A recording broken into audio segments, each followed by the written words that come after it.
In this video, I'm going to talk about second chance perks. Before I actually do talk about second chance perks, I want to sort of describe what I consider a second chance perk.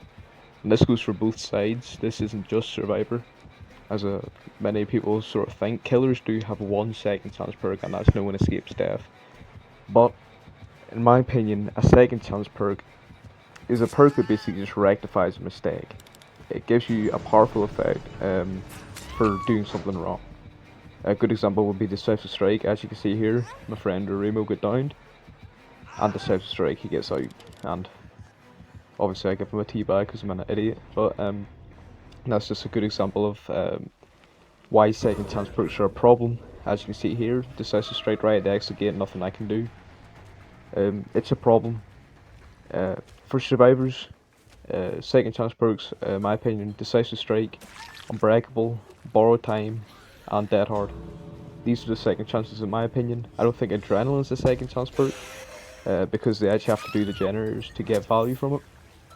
But as you can see in these clips, I'm just getting pummeled by second chance perks. I mean, this is a disgusting clip what happens right here. First of all, Borrow Time allowed to get this Fang right next to the exit gate. Meaning I can't slug her, so I have to pick her up and Decisive Strike, allowing her to get out. That's 3 out. And I've got someone slugged back here, so I'm going to dash over to them. I'm going to run over, I'm going to swing because I got a cancel. She soul guards right in my face at the perfect time, and she's way out. And that's just me losing a kill there. 2 kills to second chance perk. So the first one I want to talk about is Decisive Strike. Decisive Strike basically just means you can't get picked up for 60 seconds after being unhooked. This is way too long. 60 seconds is very long at Dead by Daylight. And for you to get you can get hooked, and then that's 60 seconds of invincibility, hooked again, another 60 seconds of invincibility, and then that's you. Obviously you can't get unhooked again, but that's 2 minutes of invincibility that Decisive Strike gives you, and you don't even have to have Decisive Strike to get value from it. I bet I've slugged many people who don't even have the perk, but I've probably lost kills because of it. It sort of prevents tunneling, but at the same time, it punishes killers who just do very well. It punishes killers who down very fast and who just go from person to person, downing and not caring about anything. And that punishes them because you're going to get hit by decisive strikes that are 50 seconds in, 45 seconds in, 58 seconds in. You'll just get hit by them randomly and you don't know.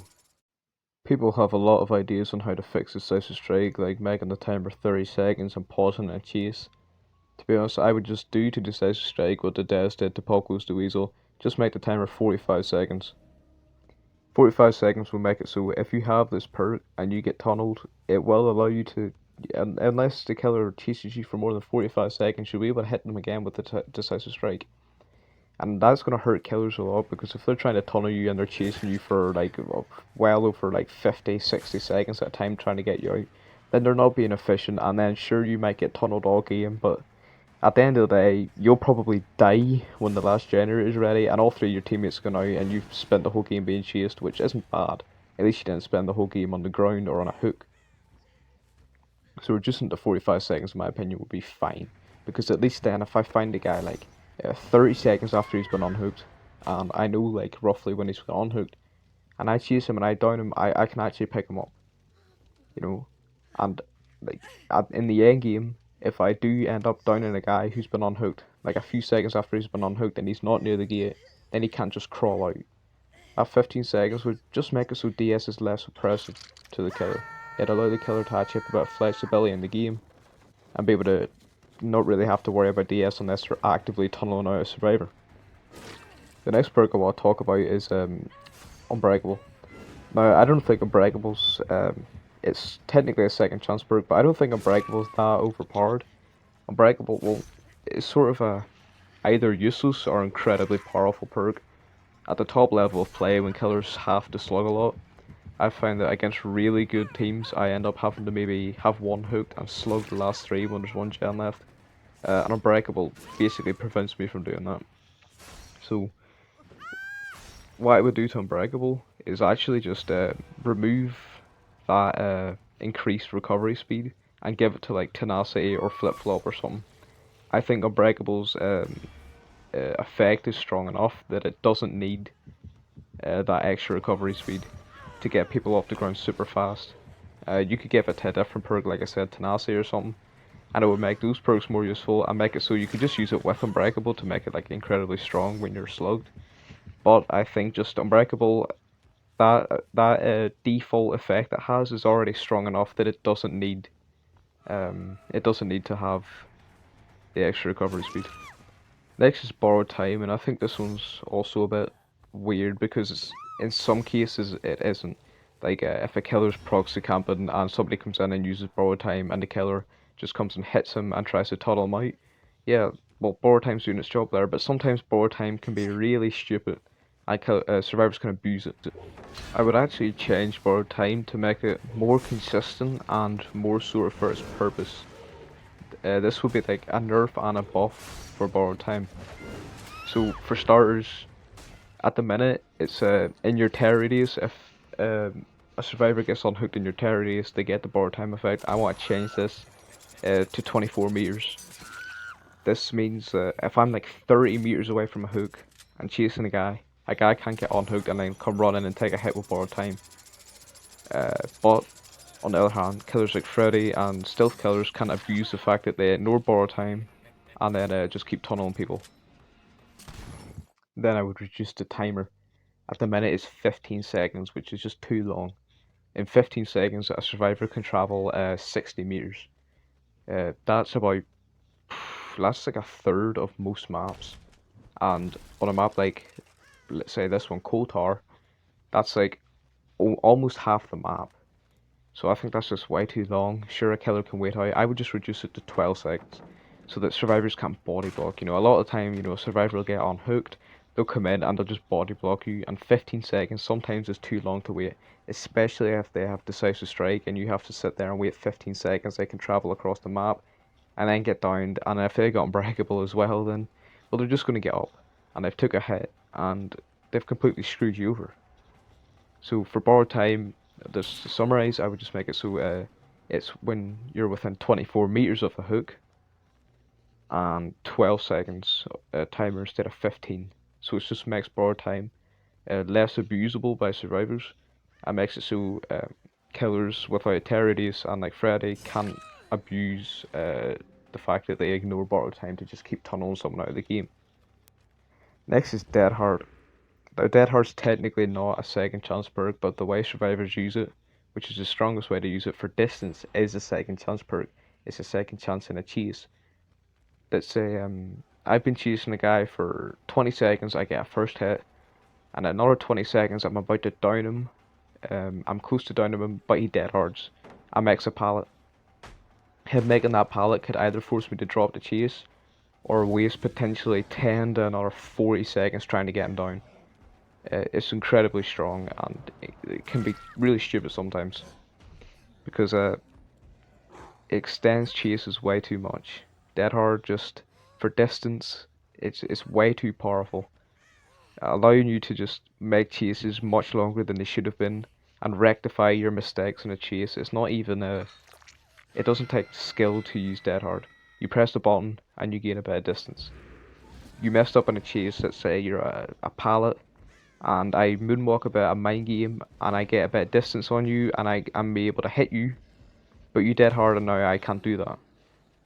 Yeah, that's what dead hard does, and I'm not even sure how I would fix dead hard because if you made it so you could only dead hard when the killer's within like lunging range, that could possibly just mess things up with dedicated servers and all. Like behavior aren't that good in terms of stuff like that, so I'm not really sure what you could do with dead hard, but at the minute it's just not okay. Um, when you have games where your chases need to be below like 30 seconds every time, Dead Hard just makes that impossible, even if you're a really good killer. And then on the killer side, it's just no one escapes death. I think if the killer is pretty good and the survivors are around the same skill level, I think it's unrealistic to expect the survivors to cleanse 5 dull totems. I think that just wastes too much time. Um, and it's just, yeah, like I said, unrealistic to expect them to do that. So for no one escapes death, it just feels really cheap, you know. The killer lost, all 5 gens are done, and now they basically just get to confirm a kill. You know, they instant out a guy and they camp him to death, unless they find a totem. But I just think No One Escapes Death is incredibly weak as a perk for a start, and also just like incredibly bad to go against and just shit. It just promotes camping. It's just boring. It's just a boring perk on both sides. So I would rework it. I would make it similar to Fire Up. So it fits the whole theme of as the game progresses, you know, as they're doing generators and stuff, you get more powerful. I would just make it so when the generator is completed, all survivors get exposed for 20 seconds, and you get 5% more speed for 20 seconds. And then when the last gen is done, all survivors are exposed for 30 seconds, and you get 10% more speed. This is basically just to give you that power boost throughout the game, while they're doing generators to hopefully maybe try and come back. If they're rushing generators a lot, you're going to be able to one-shot quite a lot of people, and that extra bit of speed is going to help you if you're chasing someone. And it'll be really good with like better murmur and stuff, you know, the complete generator, you see their auras, you're a little bit faster and you can go one-shot them. It doesn't promote like camping, it's not a cheap perk. You know, in the end game, you know, the survivors won. They're doing generators, which generators are going to get done, and you can sort of use it tactically. Maybe let someone, 2 people are completing a generator in the face, it's 99, you know you've no it, you can let them do it, and then possibly get both of them. It's all about playing around it. Survivors can also play around it.